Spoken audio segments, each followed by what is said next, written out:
Merci beaucoup. Merci de m'avoir invité. Bonjour à tous. Effectivement, je vais vous parler du mot ou de l'expression soins palliatifs ce matin.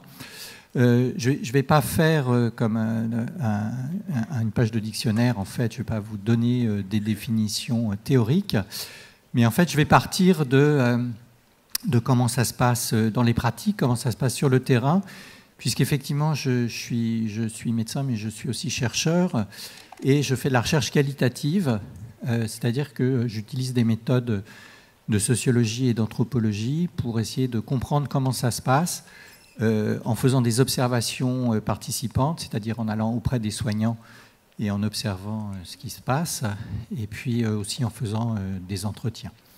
Et donc là, ce que je vais vous présenter, en fait, c'est issu de ce travail, et même plus précisément, c'est issu de plusieurs recherches que j'ai menées pendant plusieurs années, et notamment à un moment crucial qui était le moment du développement des soins palliatifs à partir de la fin des années 90 jusqu'au début des années 2010. Et je vais vous expliquer un peu de quoi il s'agit. Alors, ah oui, c'est là. Ça marche. Donc effectivement, pour commencer, je voudrais juste rappeler quelque chose qui est important parce que c'est le contexte. Et ça nous permet de comprendre un certain nombre de problématiques qui se posent sur le terrain. Le contexte, c'est le contexte français dans lequel le développement des soins palliatifs, qui a commencé à partir du milieu des années 80, mais vraiment à partir on va dire, de la fin des années 90 et du début 2000, avec les lois autour du développement des soins palliatifs. En fait, en France, ça se passe d'une manière particulière, par exemple, comparé à l'Angleterre, dans le sens où l'enjeu du développement des soins palliatifs en France, c'est l'enjeu d'une diffusion des soins palliatifs et de la culture palliative ou de la démarche palliative auprès de tous les professionnels et auprès des soignants qui s'occupent des malades là où les malades sont soignés. Et donc ce n'est pas seulement une question de spécialité et d'unité d'hospitalisation spécialisée que sont les USP, même si les USP sont indispensables, mais c'est vraiment le fait que chacun puisse bénéficier, là où il est soigné, de soins palliatifs quand il le faut. Et donc pour ça, l'option qui a été choisie en France, pour cette raison-là, pour d'autres raisons aussi économiques, mais on pourra y revenir, c'est de développer donc avant tout des équipes dites transversales, qui sont les équipes mobiles à l'hôpital ou au domicile. Alors au domicile, ça a été les réseaux. Et qui aboutit au fait qu'en France, 80% des équipes spécialisées en soins palliatifs sont des équipes transversales. Voilà. Et donc les USP, effectivement, sont destinés pour les patients les plus complexes.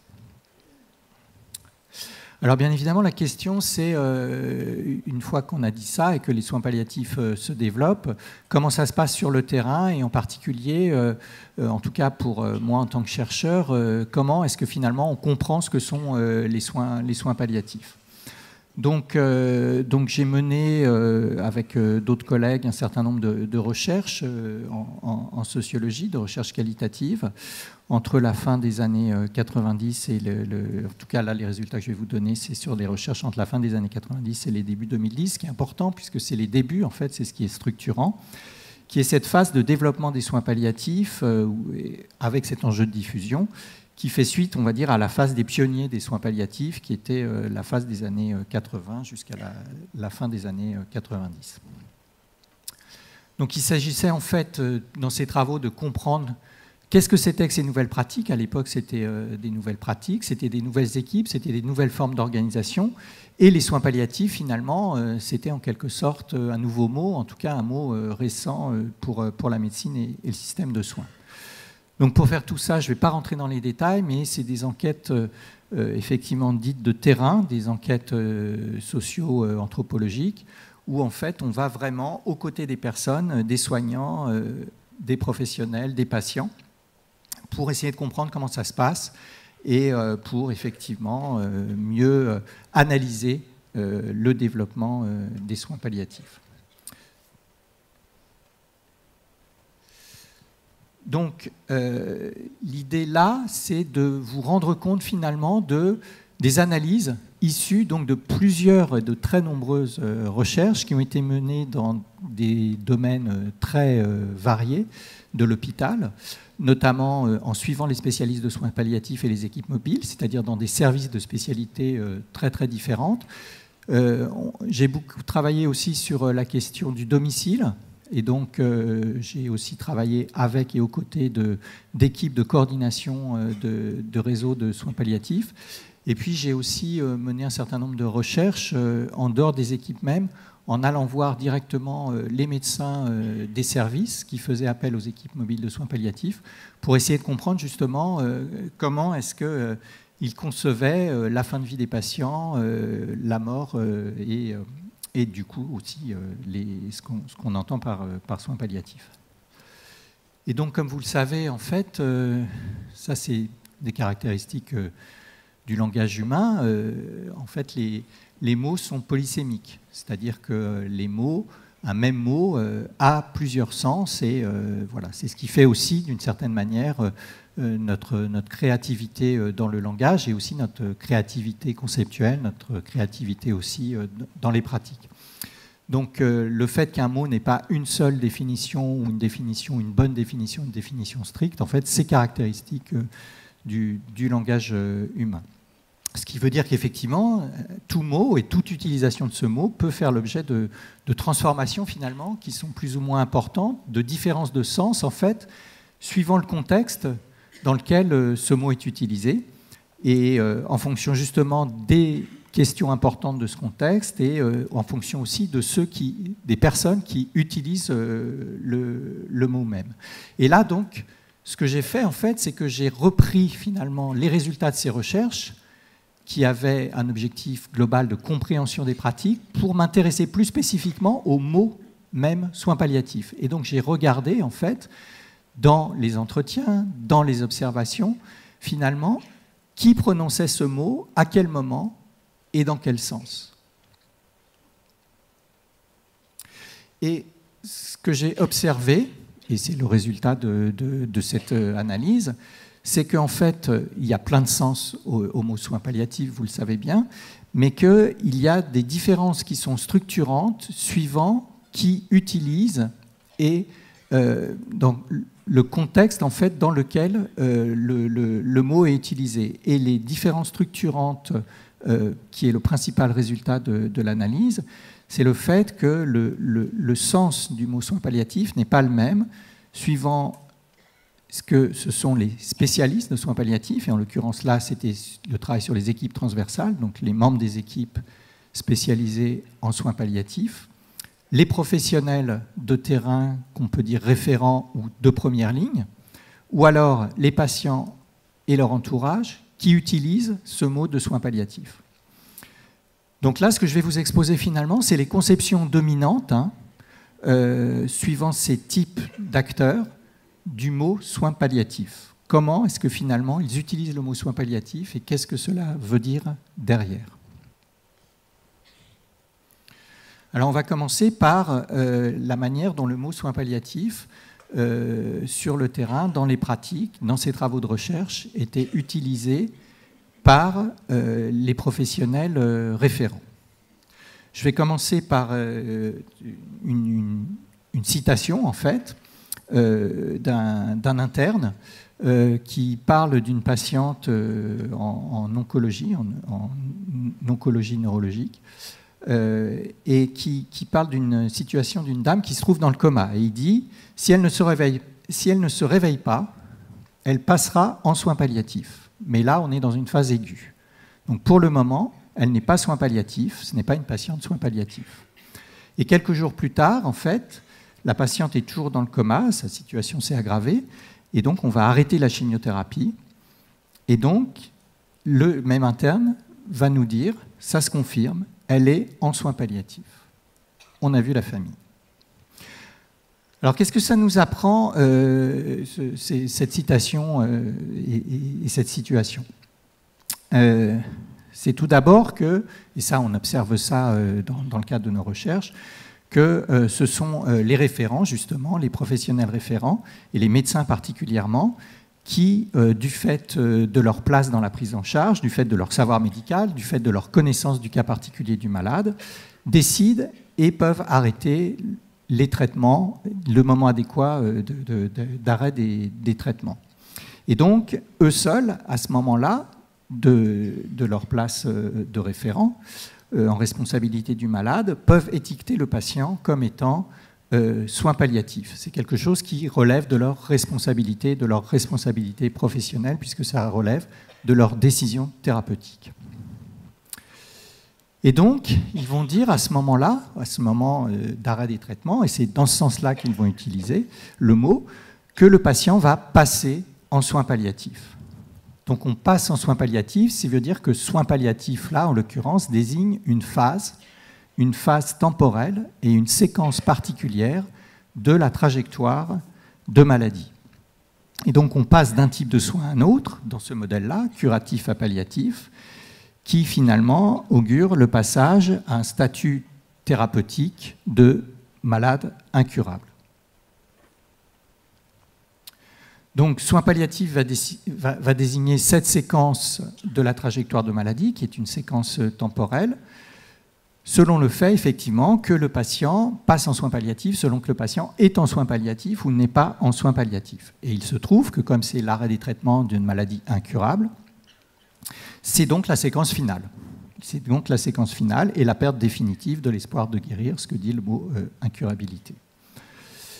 Donc, les professionnels vont désigner cette phase de soins palliatifs comme une phase où il n'y a plus de thérapie curative, de traitement qu'ils peuvent prescrire, qui est destinée à agir sur la maladie ou sur son évolution ou sur la survie du patient.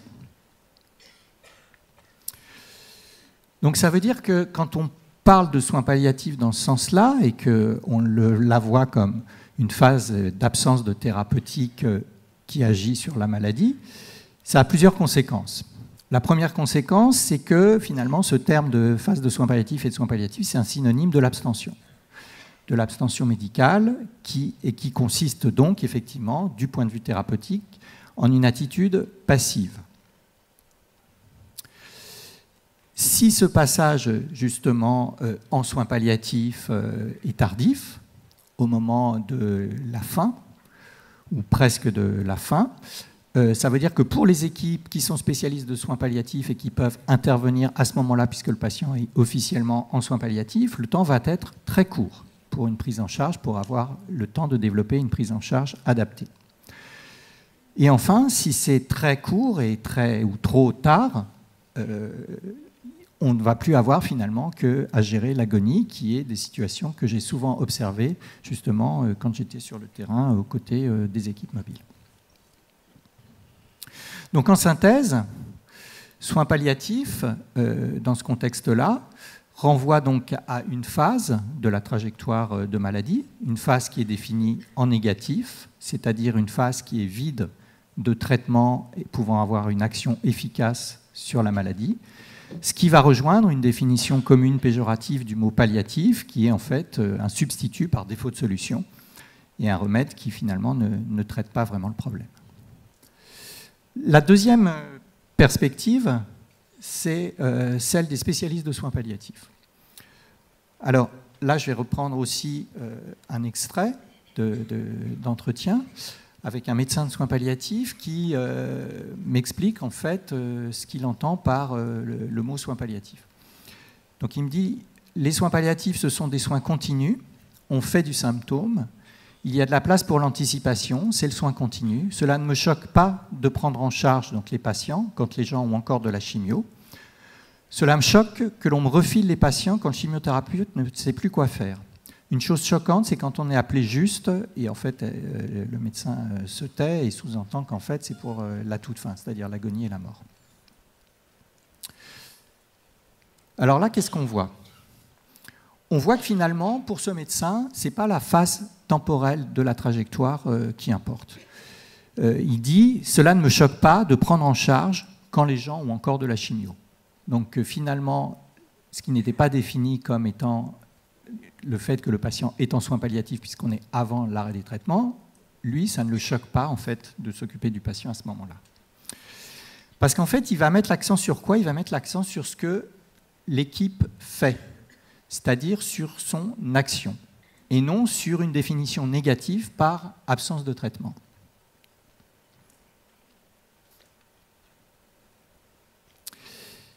Et donc, finalement, cette conception, elle n'est plus négative, elle n'est plus vide.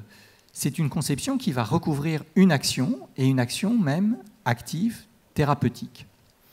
Non pas à ce moment-là envers la maladie, la question n'est plus celle de l'action envers la maladie, mais de l'action envers le symptôme. On fait du symptôme. Il y a de la place pour l'anticipation. Donc vous le voyez, cette conception en fait, du mot soin palliatif, en fait, ça renvoie à une action substantielle et ça remet en cause, en tout cas dans cet extrait d'entretien, un passage qui serait, elle passe en soins palliatifs, qui serait abrupt d'une phase à l'autre. Donc on voit qu'on a une perspective en fait, d'intrication qui est possible entre curatif et palliatif et une importance de complémentarité, ce que le médecin va nommer ici le soin continu ou les soins continus.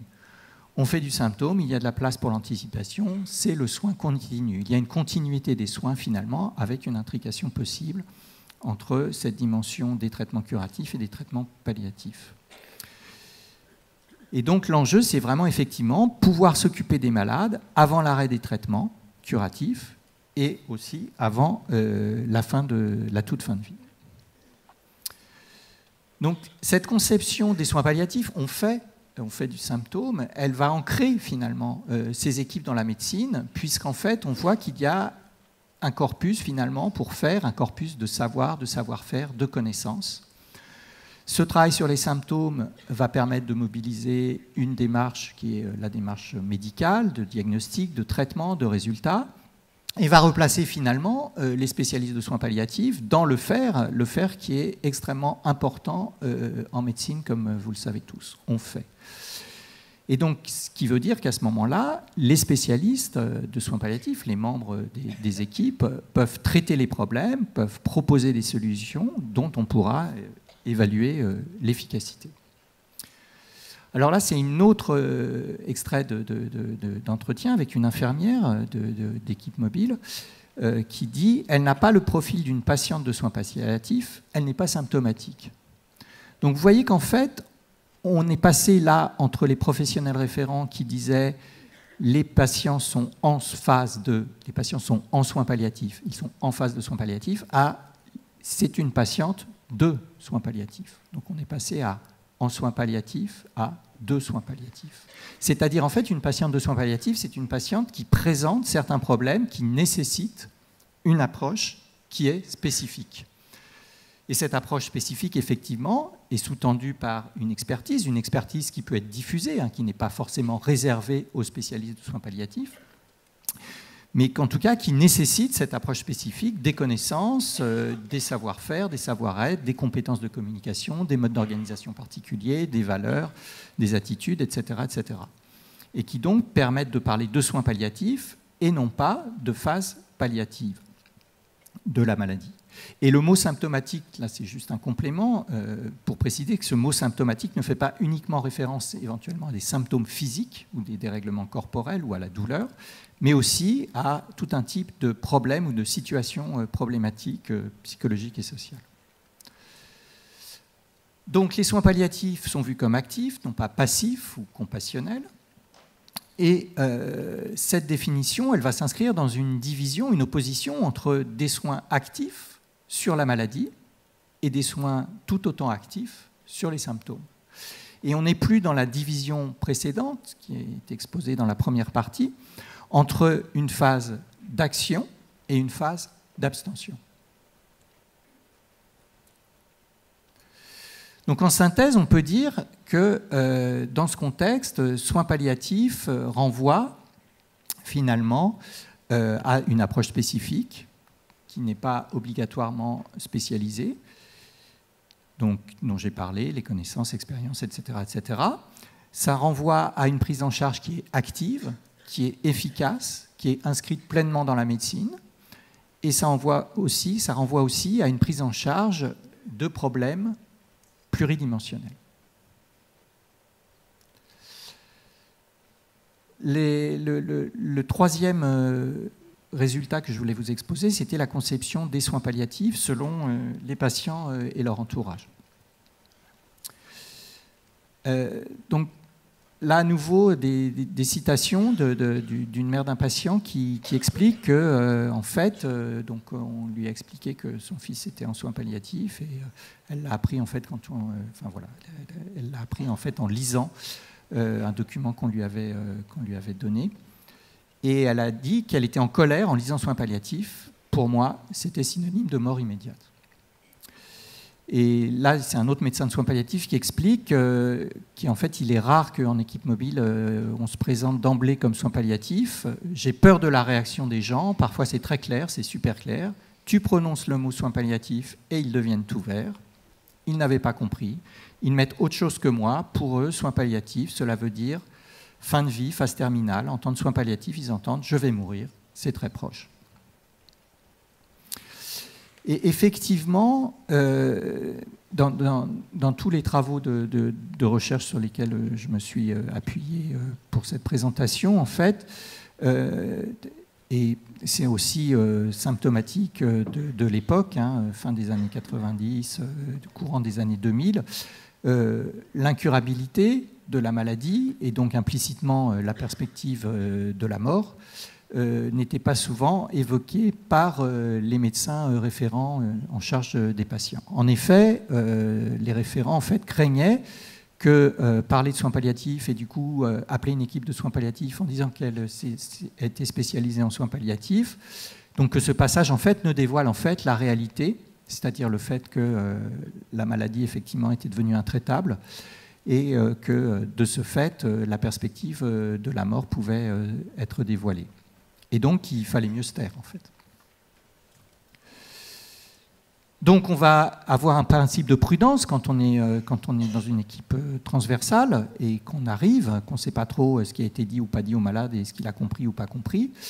Et donc, on va avoir ce principe de prudence, de ne pas se présenter d'emblée comme soin palliatif pour ne pas affoler le patient et aussi pour ne pas mettre en porte-à-faux, en fait, le médecin référent. Qui n'a pas l'habitude justement d'évoquer l'incurabilité et la fin de vie ouvertement, et voilà, qui peut se trouver effectivement, comment dire, non,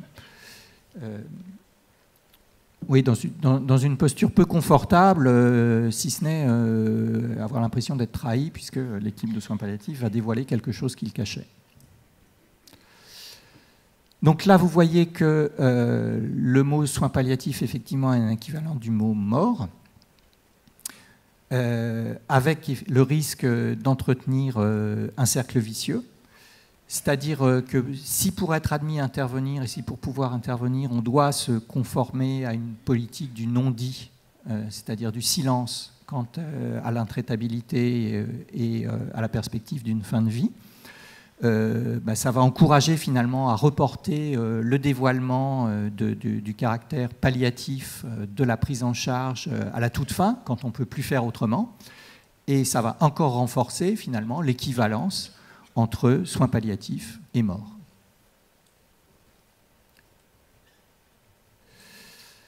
Alors pour conclure, je voudrais insister sur 2 ou 3 points. Donc vous le voyez, en fait, on a des conceptions qui sont différenciées entre les différents types d'acteurs de la prise en charge et de la fin de vie, puisque pour les patients et les proches, si vous voulez, soins palliatifs égale mort. Pour les non-spécialistes, c'est abstention, arrêt des traitements actifs, et pour les spécialistes de soins palliatifs, c'est action, intervention multidimensionnelle. Alors, ce qui est intéressant à comprendre aussi, c'est que justement, ces conceptions, en fait, elles se réfèrent finalement à la place de chacun de ces différents acteurs dans la chaîne du soin. En fait, et finalement, c'est assez logique de voir les choses de sa fenêtre, si j'ose dire. Et c'est aussi assez logique de voir et de comprendre les choses par rapport à justement là où on est, la perspective qu'on a et ce que l'on peut faire et ce que l'on fait finalement dans les soins et en fin de vie. Donc ça veut dire que les conceptions des soins palliatifs sont véritablement liées aux pratiques, à la clinique, et on pourrait dire vice-versa. Alors, au moment de nos observations, puisque moi je parle que justement à partir de ces travaux de recherche et à partir de l'analyse que j'en ai faite, donc à ce moment-là, en tout cas, d'après les membres des équipes de soins palliatifs, les référents finalement favorisaient un appel qui était jugé trop tardif. D'où la nécessité, effectivement, et la nécessité qui continue aujourd'hui, puisqu'aujourd'hui on va parler de soins palliatifs précoces, d'apprendre à leurs collègues, en fait, que c'était important de ne pas limiter l'intervention des équipes de soins palliatifs à l'arrêt des finales ou même à la toute fin de vie. Et donc, pour ça, un travail qui se faisait et qui se fait au quotidien, dans le cadre des relations professionnelles, entre les professionnels. Ça se fait aussi dans le cadre de la formation continue, formation initiale. Et puis, ça nécessite aussi tout un travail autour de ce qu'on appelle l'annonce des mauvaises nouvelles et des pratiques de silence, en fait, concernant le pronostic. Donc, travail de longue haleine qui a commencé dès cette époque, enfin, tout au long de cette époque, particulièrement avec l'officialisation de la formation en soins palliatifs universitaires, mais qui continue bien évidemment aujourd'hui et qui, de toute façon, à toujours remettre sur le métier. Alors juste pour terminer, et peut-être pour ouvrir sur la question des soins palliatifs précoces, justement, dans une recherche qu'on a faite dans le milieu de la cancérologie, en fait, au milieu des années 2010, donc on a publié en 2016, on a observé que les conceptions des soins palliatifs évoluaient au sein de la profession médicale et que parmi les médecins oncologues qu'on a rencontrés, on pouvait dire qu'il y avait deux grands types de profils. Finalement, un profil de médecin oncologue qui portait une vision proche des soins palliatifs de celle des équipes spécialisées, en tout cas de la manière dont ils en parlaient, et un profil qui renvoyait encore ces soins à l'abstention et à l'impuissance, en fait. Et ce qu'il y avait d'intéressant, en fait, c'est que notre recherche n'était pas seulement sur justement la conception des soins palliatifs, même pas du tout. Notre recherche était sur l'arrêt des traitements et qu'est-ce qu'ils faisaient en fin de vie. Et ce qu'on voyait, c'était que les pratiques qu'il nous décrivait de ce qu'il faisait autour de l'arrêt des traitements et en fin de vie, en fait, ces pratiques différaient fortement entre les praticiens suivant le fait qu'ils avaient une vision proche de celle des équipes de soins palliatifs ou qu'ils avaient une vision plus classique des soins palliatifs comme abstention et impuissance. Et ces pratiques différaient dans la manière dont ils arrêtaient les traitements. Les pratiques différaient dans leur relation avec le patient et les pratiques différaient bien évidemment dans leur collaboration avec les équipes de soins palliatifs. Je vous remercie de votre attention.